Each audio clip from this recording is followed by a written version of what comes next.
As a leader, you should always be thinking about what it is you're leaving behind. The projects, for sure, they're there. But what you really are leaving behind is the people and the capacity to continue to deliver on that vision. And those networks and bonds that are growing are bigger than, for sure, me. And that makes me most proud and confident but the fundamentals are there. There's people that are embracing that and will carry it forward. So that, in a long, rambly way, is probably the two things that I'm most proud about when I look back over the last 6.5 years.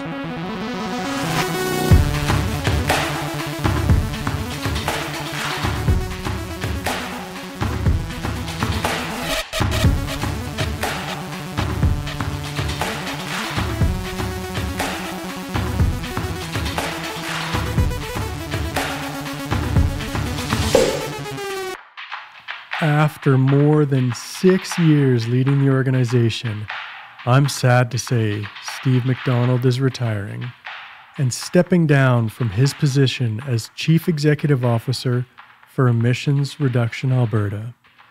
Steve joined ERA in 2015 after a long and storied career in Alberta's civil service. He's been instrumental in positioning ERA as both a leader and a team player in the Canadian innovation system. In the 6+ years he's been our CEO, just to rattle off the big flashy numbers, Steve has guided over $600 million in investment to more than 125 projects that are already reducing greenhouse gas emissions and creating competitive industries here in Alberta. But these numbers, as impressive as they are, only tell half the story. The rest, as Steve explains in our conversation, and as anyone who's worked with him knows, is all about the people, about building up that network of folks who work at and with ERA, folks who are driven to realize the same mission we are, innovation in service of sustainability. People make it happen, and people keep it going. So we talked about that, a legacy of people and projects, and about what's next. We're all going to miss Steve, and it was a pleasure to have this last chat with him. Here it is on Carbon Copy. Good morning, Steve. Thanks for joining me. So, here you are, rounding out more than 6 years as the CEO of Emissions Reduction Alberta. How do you feel? Yeah, it's a great question. I've always had an exit strategy. When I first took this job, I had a plan to make sure it wasn't sort of a long run. I've been here longer than I thought because it was such an outstanding job.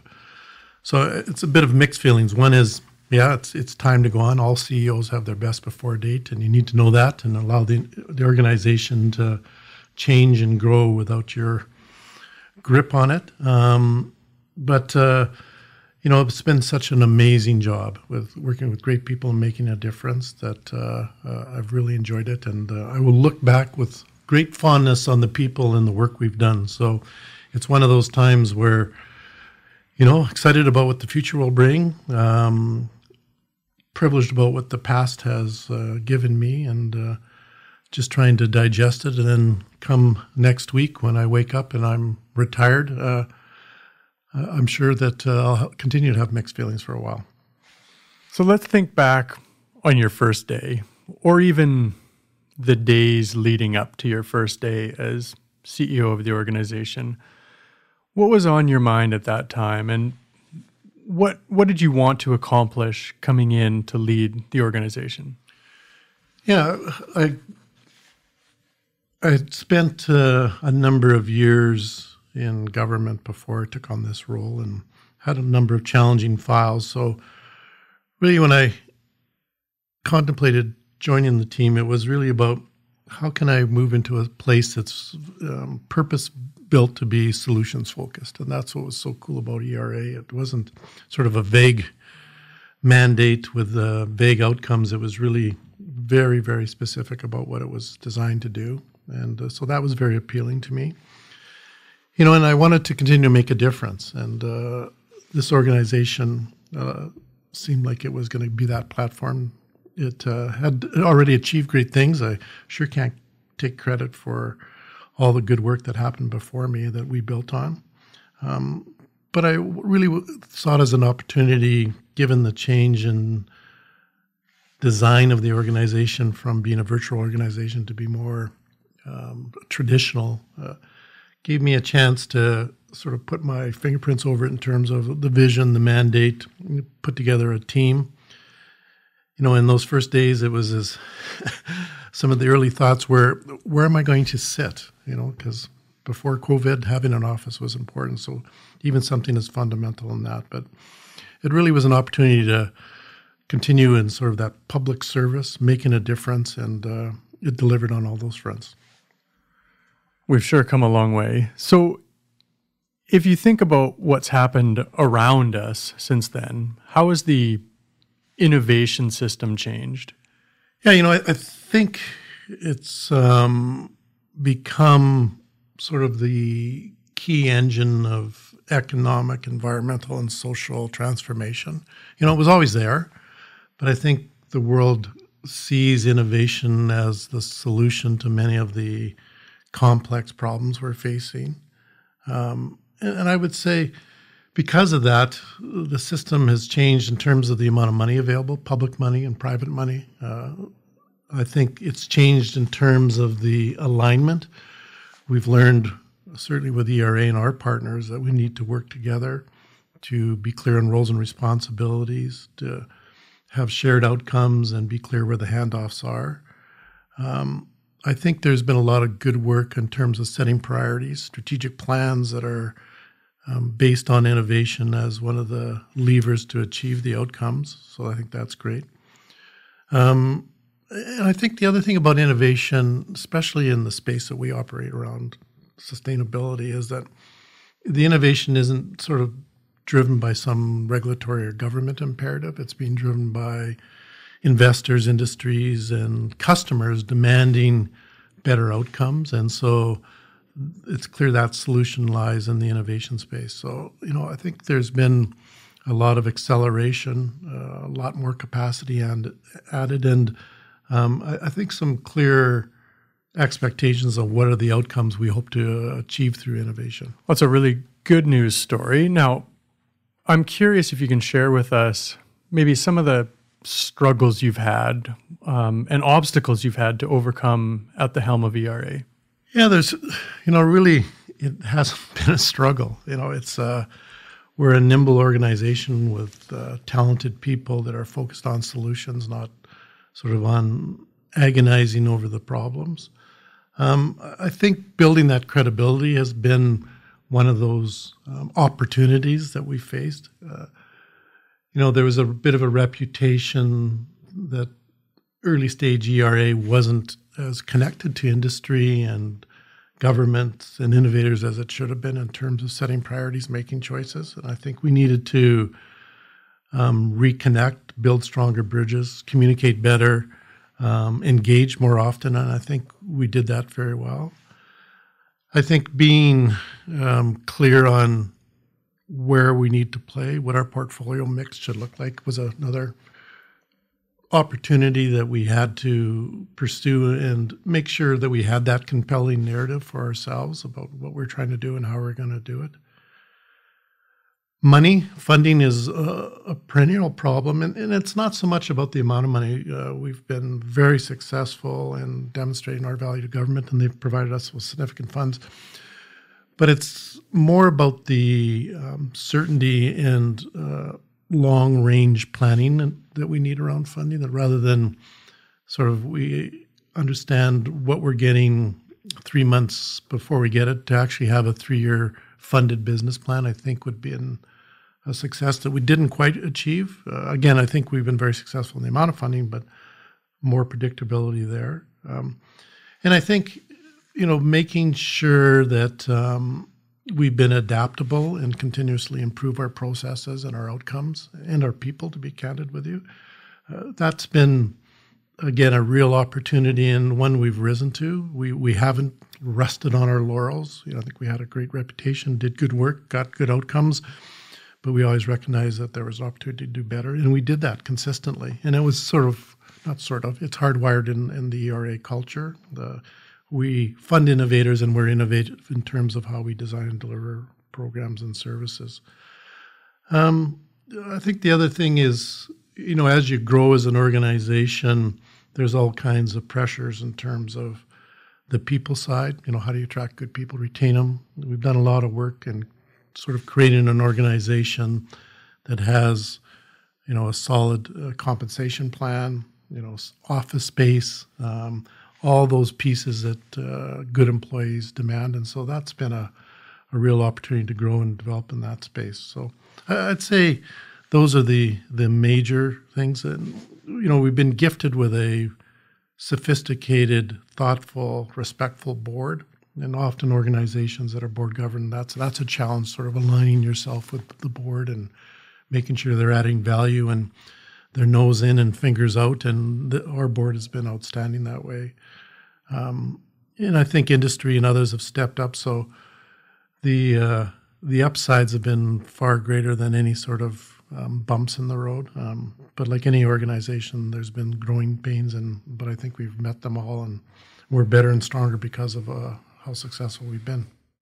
So is there anything that stands out in terms of what you learned from those challenges? Did you ever need to pivot or take a detour when charting the course for the organization? Yeah, we had a pretty compelling vision, or we have a pretty compelling vision, and you can always use that as your North Star. So I don't think there's been a need to fundamentally pivot. Our mandate and the gap we're trying to fill has remained over the 6 years I've been here, and we've worked hard to close it.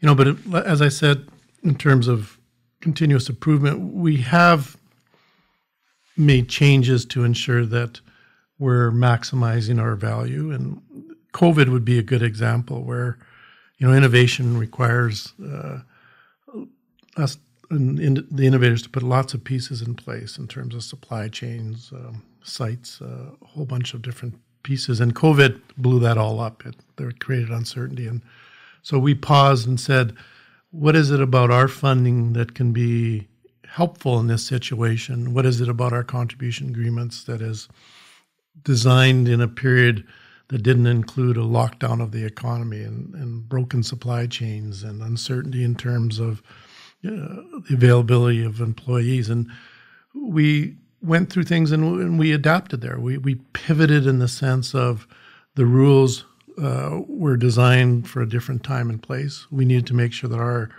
we were helping our innovators get across the finish line, free up funding for them so they could maintain their operations and come out stronger after all the sanctions and different conditions were lifted under COVID. And to me, that was an example of a pivot. The other thing would be when the government decided that they didn't want a separate organization to deliver sort of energy efficiency program, and they turned to us to help design and deliver energy efficiency programs focused on small business. That was a pivot of sorts because it required us to pause and reflect, how do we get into a business line that's not traditional? We're very much in the past, we're project-based. We didn't run programs. We looked at a pre-commercial stage, and when we got into the Energy Savings for Business program, and we were able to attract some really strong staff from the old Energy Efficiency Alberta, we learned a lot from them, and we used our expertise to actually design and deliver something that was different for us, and I think it's been very successful. And I think the other important thing that came out of that was we were able to make the case about the importance of energy efficiency. It's the low-hanging fruit. It's not all about innovation and pre-commercial big technology projects. Just doing the same thing better and being more productive is a huge opportunity for the world in Alberta to improve its carbon and cost competitiveness. And so we've learned a lot about that. The board clearly sees that need. And by delivering a program in such a successful manner, cost effectively, getting real results, I think we've demonstrated to governments and the public that this is a legitimate space for public investment, and we can provide it in a cost effective and market-based model. And so that to me is another really solid example of us pivoting. Emissions Reduction Alberta takes action on climate change and supports economic growth. Our funding helps existing and new industries in Alberta reduce GHG emissions while lowering costs, attracting investment, and creating jobs. That's why we've invested more than $815 million into 230 projects valued at $6.5 billion. To learn more about Emissions Reduction Alberta, visit eralberta.ca. You talked about the upside outweighing the bumps in the road. Clearly, there's lots to be proud of.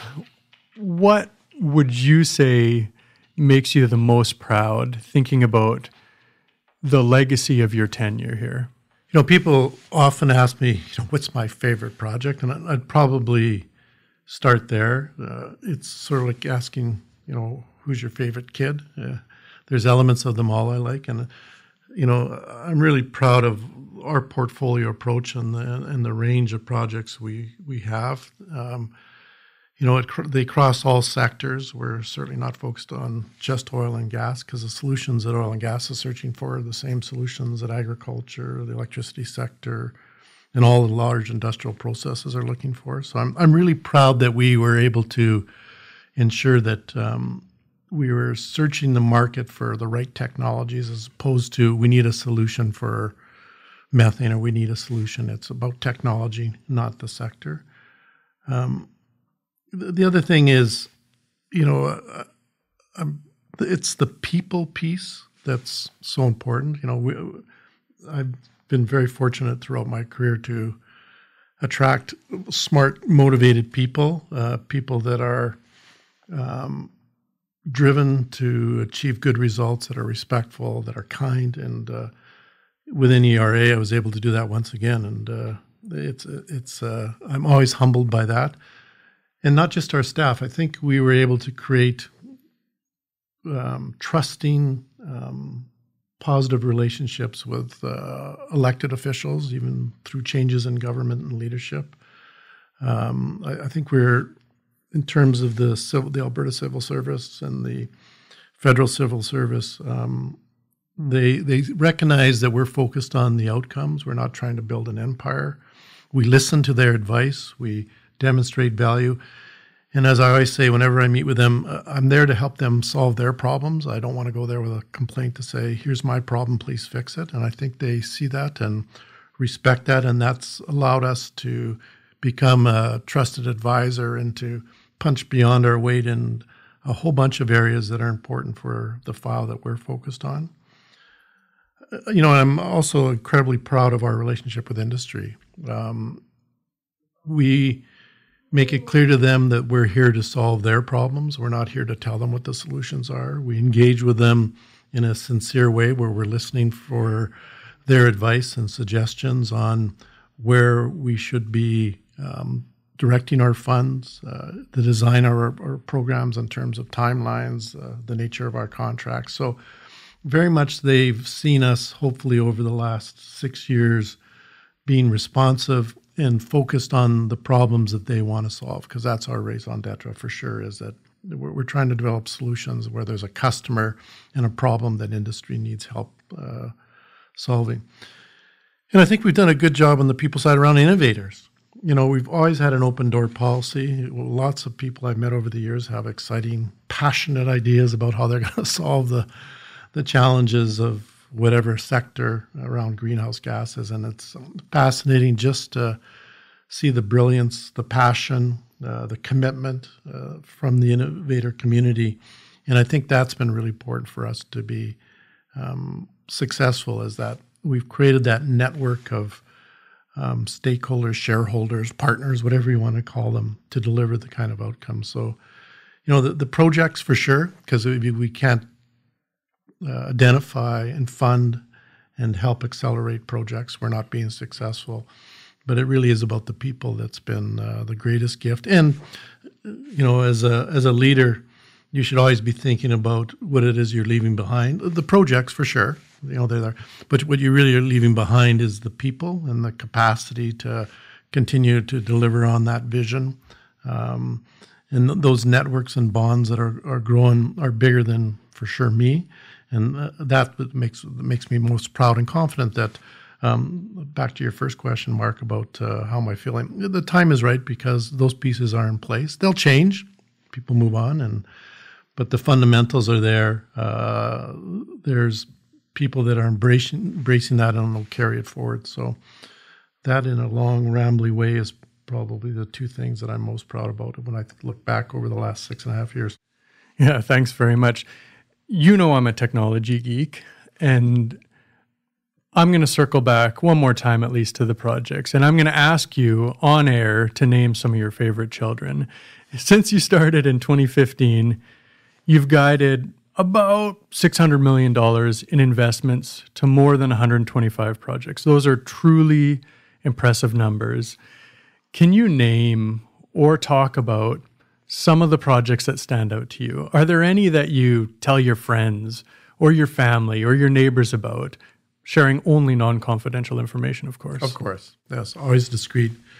Let me think now. Given my passion around libations, Blind Man Brewing and its carbon capture and utilization project is a lot of fun.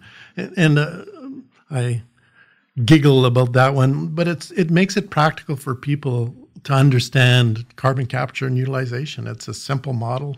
Most people understand beer. They understand it's carbonated. And so it's a really good example of what we do in a scale, in a way that the average person can really understand.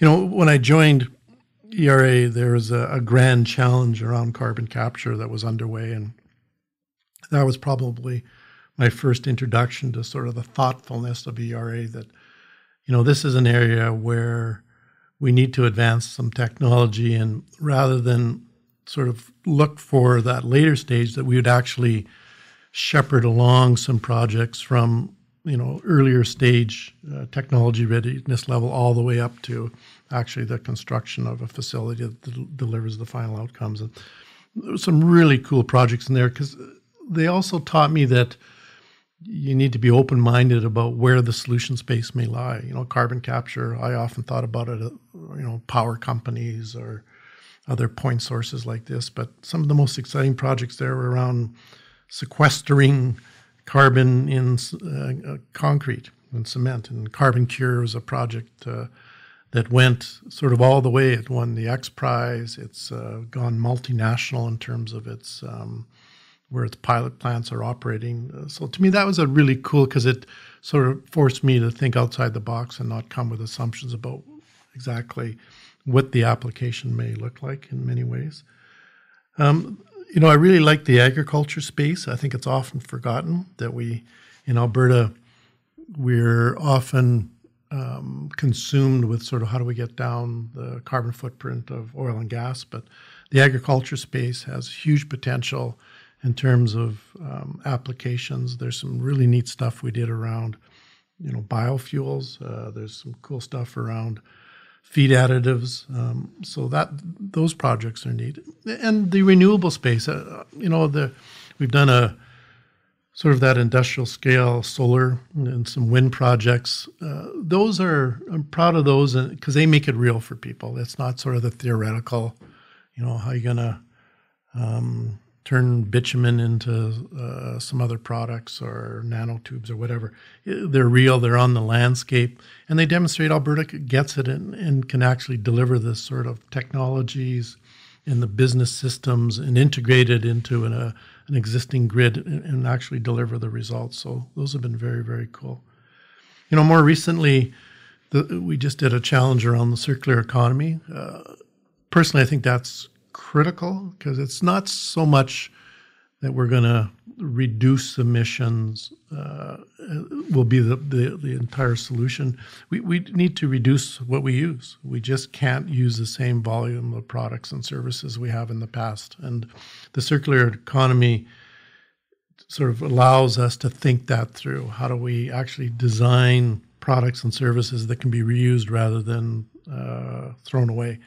So I'm really excited about that. And again, I think Alberta has incredible potential. Hydrogen, everyone's talking about hydrogen. The whole world sees that as a key pillar in the solution space going forward. And again, ERA's led the world in that space. Again, something very practical is the CP Rail hydrogen locomotive project. I think that's very cool because people get that. Lots of talk about electric cars and electric trucks and all this stuff, but this is real. This is a key transportation system that has applications around the world, and we're actually de-risking the use of hydrogen.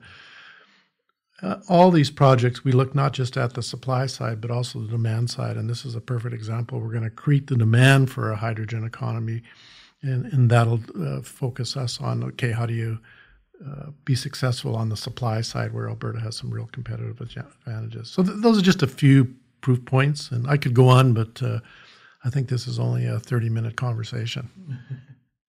Well, at the risk of inflating your ego, you should be darn proud of your legacy. There's no shortage of great opportunities that you've had the opportunity to guide. Now, let me ask you a slightly different question. So putting aside the accomplishments and the legacy, what are you going to remember the most about your time at ERA? Yeah, what would I remember most about it? Making a difference. Again, I've been very blessed in my career to be often in the right place at the right time. And, 6.5 years ago, the sustainability space was active, but not seen as sort of mainstream, I would argue. And what happened over the 6.5 years is that sense of urgency and impact has grown sort of arithmetically. And being able to say, not only have we been part of the success and part of the creating that pathway to going forward, we were a early adopter in the space, and because of our work, it made it more possible to get to where we are today and to believe that the future everyone's talking about is actually achievable. So that, that's what I'll look back at, that it's not too often where you can actually point to being part of a solution to a world scale problem, and not just on the fringe, but in a fundamental way. And, that'll be my fondest memory. And the people and the relationships that you build over those 6.5 years are ones that'll continue, throughout your life. So I'm looking forward to meeting and sitting down with people and keeping my eye on how progress is being made and seeing if there's places I can help. Well, the audience can't see us in the studio, but I'm glad to see you've pulled out your crystal ball, or maybe magic 8 ball. If you look into it, what do you see? What does the future hold for technology and innovation? The world needs invention and innovation to thrive and be successful going forward. There's so many challenges that we're confronting. And in the last several years, the magnitude of those challenges has become more and more apparent. So, I think technology is the key to unlocking a successful future for humanity. And I know that sounds corny, but that's the reality, is that the problems are so complex, so integrated, that we're going to need innovation and technology to help us navigate that and come up with the solutions that are going to allow us to adapt to all the challenges that are being thrown at us. The speed, the scope, and the scale of innovation required are intimidating, humbling, scary in a lot of ways. But I believe, that's part of the success, or part of what the success we need will be through innovation. I do worry that people think there's going to be a technology solution to all our problems. They don't understand. No, it's really about changing your lifestyle expectations, maybe even impacting your standard of living. So there's got to be that balance. The types of technologies going forward are, it's hard to predict. I think the first iPhone went on sale 15 years ago, and you look at how it fundamentally changed so much about our lives. It's hard to imagine what's going to happen next in the technology space. But I think, artificial intelligence, machine learning, and, how can we improve our productivity through data analysis has enormous potential. I think in the short term, carbon capture and storage is huge for Alberta and the world in terms of allowing our large industrial processes to transition to a lower carbon future. I, like many in this province and around the world, see hydrogen as an energy carrier of the future and a space where Alberta has strong economic and people competitive advantages, and we need to explore.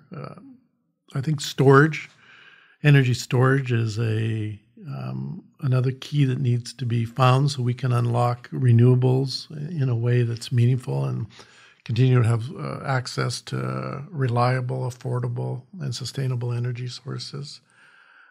In the agriculture space, when you look at the growing population, the technology is going to be critical. How do we feed the masses we can't create new land, so how do we maximize the productivity of our agricultural sector, our forestry sectors? And I think there's some real great opportunity in those spaces. And so I'll stop there. Given that mix of challenges and opportunities and the change that'll be needed and the fine balance that we ultimately need to strike, where do you think Alberta, as a province, we need to focus our provincial efforts? Yeah, to me, and it's in a way my time as the CEO of ERA, it's about being strategic. Alberta doesn't have a sort of compelling vision on where they want to be on the sustainability file. There's some early pieces are put in place. I think efforts around ESG, the creation of the ESG Secretariat, demonstrate we recognize that we've got to have measures of success, but we need a compelling vision that can align our efforts and allow us to make the choices we have to make. Because there's so many opportunities, and it's easy to be distracted by the shiny object if you don't have that clear destination and a roadmap to get there. We need to focus on where we compete on the entire value chain, from the supply to the demand side.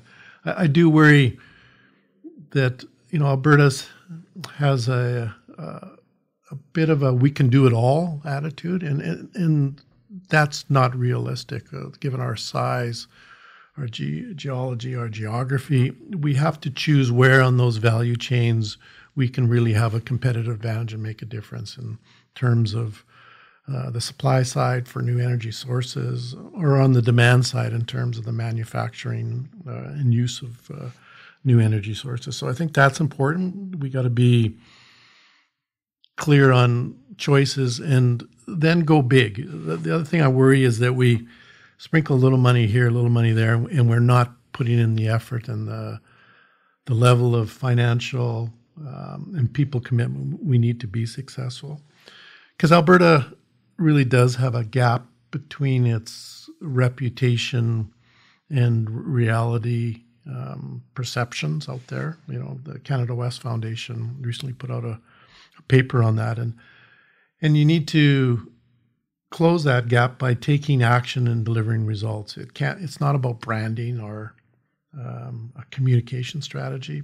It's action and then communicating. And I think that's what Alberta really needs to focus on, because we do have to enhance our reputation and become the preferred supplier of the energy and agriculture and manufactured goods of the future. And so I think if Alberta can find that compelling narrative and sell it to Albertans as one that they can align with, it just sets that foundation to allow us to move forward. And the last thing I'd say is we also got to be careful, back to my point about shiny objects, that we understand the difference between innovation and invention. Lots of conversation about what's the next great thing. And yeah, I think there's some opportunities there, and Alberta has some winners and unicorns in that space. But innovation is really about how do you take what exists and apply it in new ways to be successful. And I think that balance and our understanding that we need to look at both sides. And on the innovation side, how do you actually scale up and deploy technology we understand, but we just, the economics aren't right, or the de-risking hasn't been completed. We need to also make sure we got the right balance on that and aren't chasing sort of the next great thing when we really don't have a competitive advantage in that space. So that's my sort of view of the future. But it really does start with that compelling vision. And I think there's a bit of a gap there for Alberta. We've got pieces like independent strategies, but how do they all hang together, and what's that coat rack that we can throw things on and allow us to make informed choices and place some bets and then get on with it. Speaking of winners and unicorns, I know you've been asked this a lot since you announced you were leaving, by others and by me, but let me ask you one more time. What's next for the great Steve MacDonald? Yeah, at a personal level, with grandchildren and family, they can occupy a huge chunk of my time, and that is the piece of our world that gives me the greatest joy is family. So more time on that. Professionally, though, I'm not one to sort of spend my day golfing 7 days a week or in the garden. And as I talk to people, I say, I want to continue to do important things. And I don't know what that'll look like. On this file, it gets in your blood, and it's so important to move forward. And we've advanced so many things close to sort of success and ensuring that they're deployed, that I want to stick around and help push some things across the finish line. I don't know what that'll look like. I'm not going to take on another full-time job. But it'll be pieces of work that allow me to make sure that the things ERA has started and put in place, the things Alberta Industries have put in place, or the Government of Canada has put in place, if there's a way I can help push them across the finish line, I'm sure looking forward to those opportunities. I'm on a few boards, Canada West Foundation, the Natural Step. That'll allow me to continue to sort of play in the policy and the public narratives around sustainability and other important issues. But I still want to get my hands dirty and do a few bits and pieces on the actual heavy lifting of getting the solutions in place and ensuring that Alberta is successful economically, socially, and environmentally in the years ahead. Back to my grandkids, you want to make sure that they've got a strong future in Alberta and in Canada. And as a lifetime civil servant, that's ingrained in my DNA, so I'm going to have to continue to do something to feed that itch. Well, I think we all look forward to seeing what that is. Any parting words before we close up here? It's been a great run. ERA is an incredible organization. For anyone listening to this podcast, what I would say is make sure that this model continues. You need dedicated, smart people that are well-resourced, driving the solutions that Alberta and the world needs. So don't mess with that. Make sure it continues. We need to ensure that we don't fall into the trap of asking people to accept who we are and where we want to go based on what we've done in the past. I like to describe it's a little like a marathon runner who stops and points backwards and says, I'm going to win this race because look how far I've come and how fast I've gotten here. People don't care about that. They want to know, what are you doing next in terms of moving forward, and what's your final destination look like? And then to start running those last miles. And that's what Alberta has to make sure they do. I hope that people saw me model the way about partnerships, that entering a conversation focused on what's possible rather than what's broken and who's to fix it. That model sort of invites blaming and defensiveness. But if you focus on possibilities and work with partners, you can get amazing things done. And Alberta has an incredible innovation system with like-minded people that want to make that difference, and we just need to nurture that and encourage it. So that would be my best advice going forward, is to make sure those things continue to happen. I just want to say it has been an honor and a pleasure to work with you. You have no idea the impact you've had on the organization and on us, your friends at ERA. So on behalf of the entire team at ERA, we will truly miss you. Thank you, Steve. And thank you, Mark, for those kind words. It's been very much, as the old saying goes, I've stood on the shoulders of giants, and I've been very fortunate in my career, and it's a great way to end doing amazing work with amazing people. So again, whoever's listening to this, thank you all for all you've done to allow me to be successful. Thank you.